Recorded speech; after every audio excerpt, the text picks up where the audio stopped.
Good morning, dear students. We are doing chapter number 4, Analytical Chemistry.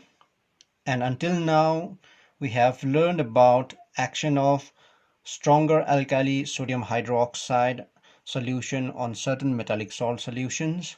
And we have also learned or understood the action of weaker alkali ammonium hydroxide on certain metallic salt solution.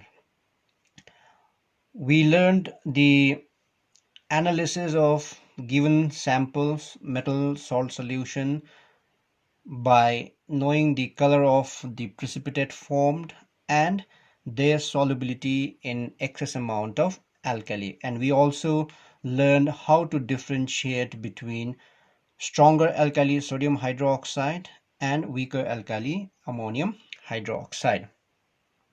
Now in today's class we are going to learn about action of alkalis on certain metal salts, not salt, action of alkalis on certain metals, because we have already learned action of alkalis on metal salts. So now we are going to learn about action of alkalis on certain metals and their oxides as well as hydroxides. So let us start our today's class. Okay, I'm going to give you one example with its chemical equation and the reaction and the products. You're going to refer other examples in your book, okay, so that our video becomes short. So today's lesson is action of alkalis on certain metals and their oxides as well as hydroxides. So first we'll see metals. Now metals such as zinc, aluminum and lead, you have to learn only three metals. Metals such as zinc, aluminum and lead, they react with hot concentrated caustic alkalis. What is the condition? Condition is the alkali needs to be hot and concentrated. Caustic alkalis, okay, alkalis. Here we are going to learn about two alkalis, and they are caustic soda, which is sodium hydroxide. This sodium, when there is sodium with hydroxide, it is called caustic soda. And caustic potash, when there is potassium with hydroxide, we call it caustic potash. So we are going to see the action of two caustic alkalis, and they are sodium hydroxide and potassium hydroxide, on three metals.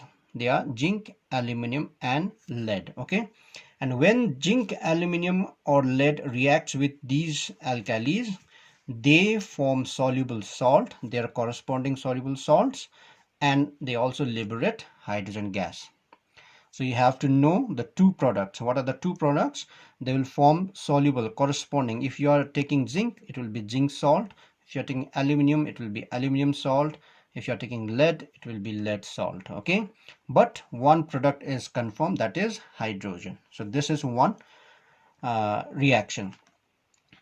Now second, we are going to discuss on action of alkalis on metal oxides and their hydroxides. So we know that the oxides and hydroxides of zinc, aluminum, lead, they are amphoteric in nature. Amphoteric means they act both as acid as well as base. And if any substance acts as acid as well as base, so they can produce salt and water when they are treated with either acids or bases. Okay, so amphoteric salts, amphoteric oxides or hydroxides are those compounds which acts both like acid as well as bases. So one of the important property of acid and bases are they undergo neutralization reaction with acids and bases to form salt and water. So we are going to use that property over here. So let's see. Oxides of aluminium, zinc and lead, and their hydroxide also, since they are amphoteric in nature, therefore they react with acid and bases to form salt and water. So they undergo neutralization reaction. So we are going to keep in our mind two important things. What are they? Metals react with alkalis to form hydrogen. This is one important thing. Second, oxides of these metals as well as their hydroxide okay, reacts with acids or bases to form salt and water.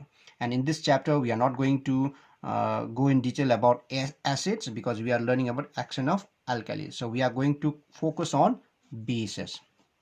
Okay, but I have written acids over here because you will get the idea that since they are amphoteric, they will undergo neutralization. So you can write the equation of chemical equation of acids also when they react with oxides of these three metals.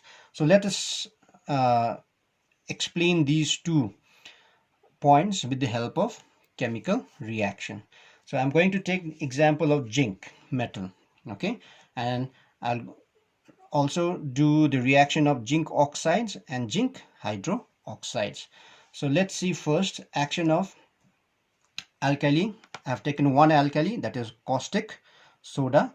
So sodium hydroxide, okay, sodium hydroxide when treated with zinc. So what will be the condition of this sodium hydroxide? What is the criteria? It has to be hot and concentrated. So this sodium hydroxide needs to be hot and concentrated.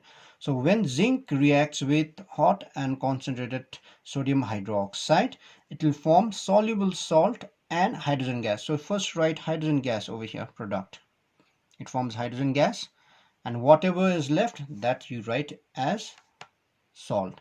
So sodium is more reactive, so sodium will be written first. Sodium zincate, sodium Na and zinc and oxygen 2. So Na2ZnO2, and this, the name of this salt is sodium zincate, which is colorless.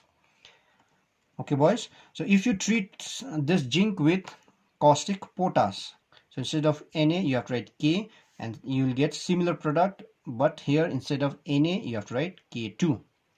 Okay, that, and the name of the salt will be potassium zincate. So it is same, you just need to change the atoms.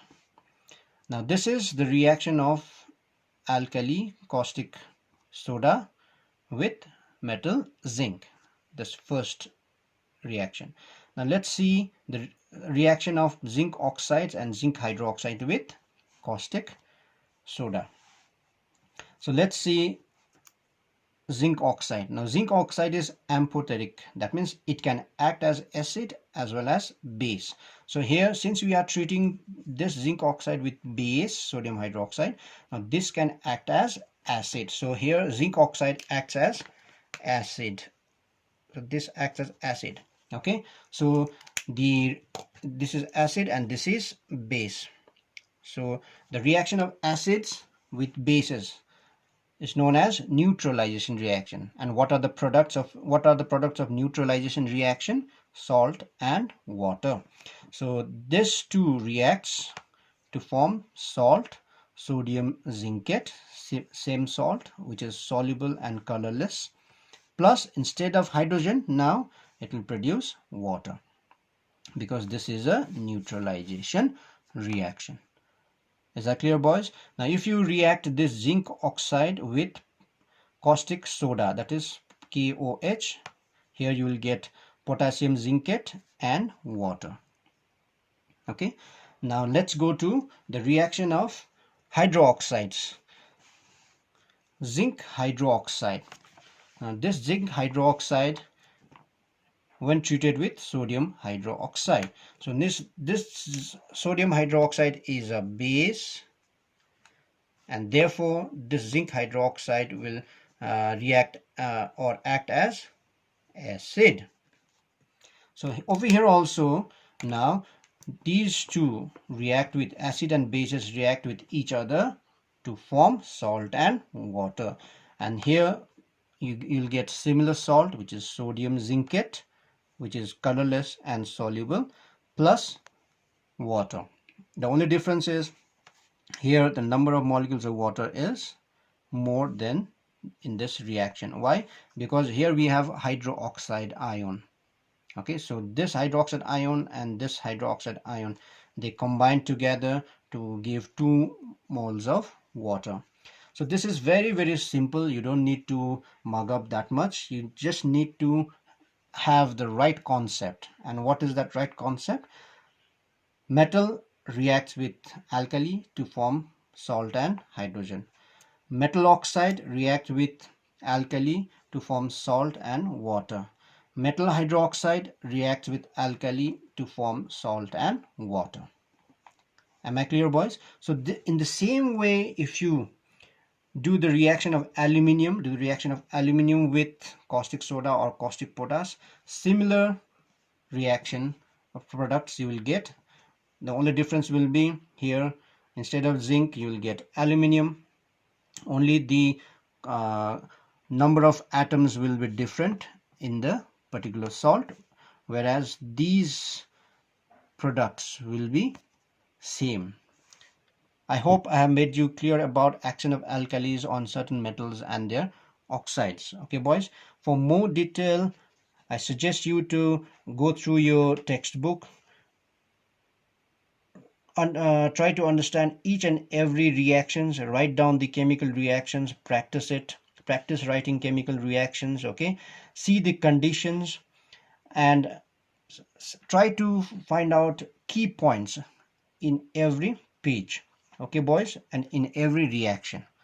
So I have given you some key points over here, so which includes these two, and with these key points you can write most of the chemical reactions. This much for today, boys. Stay safe and do all things well.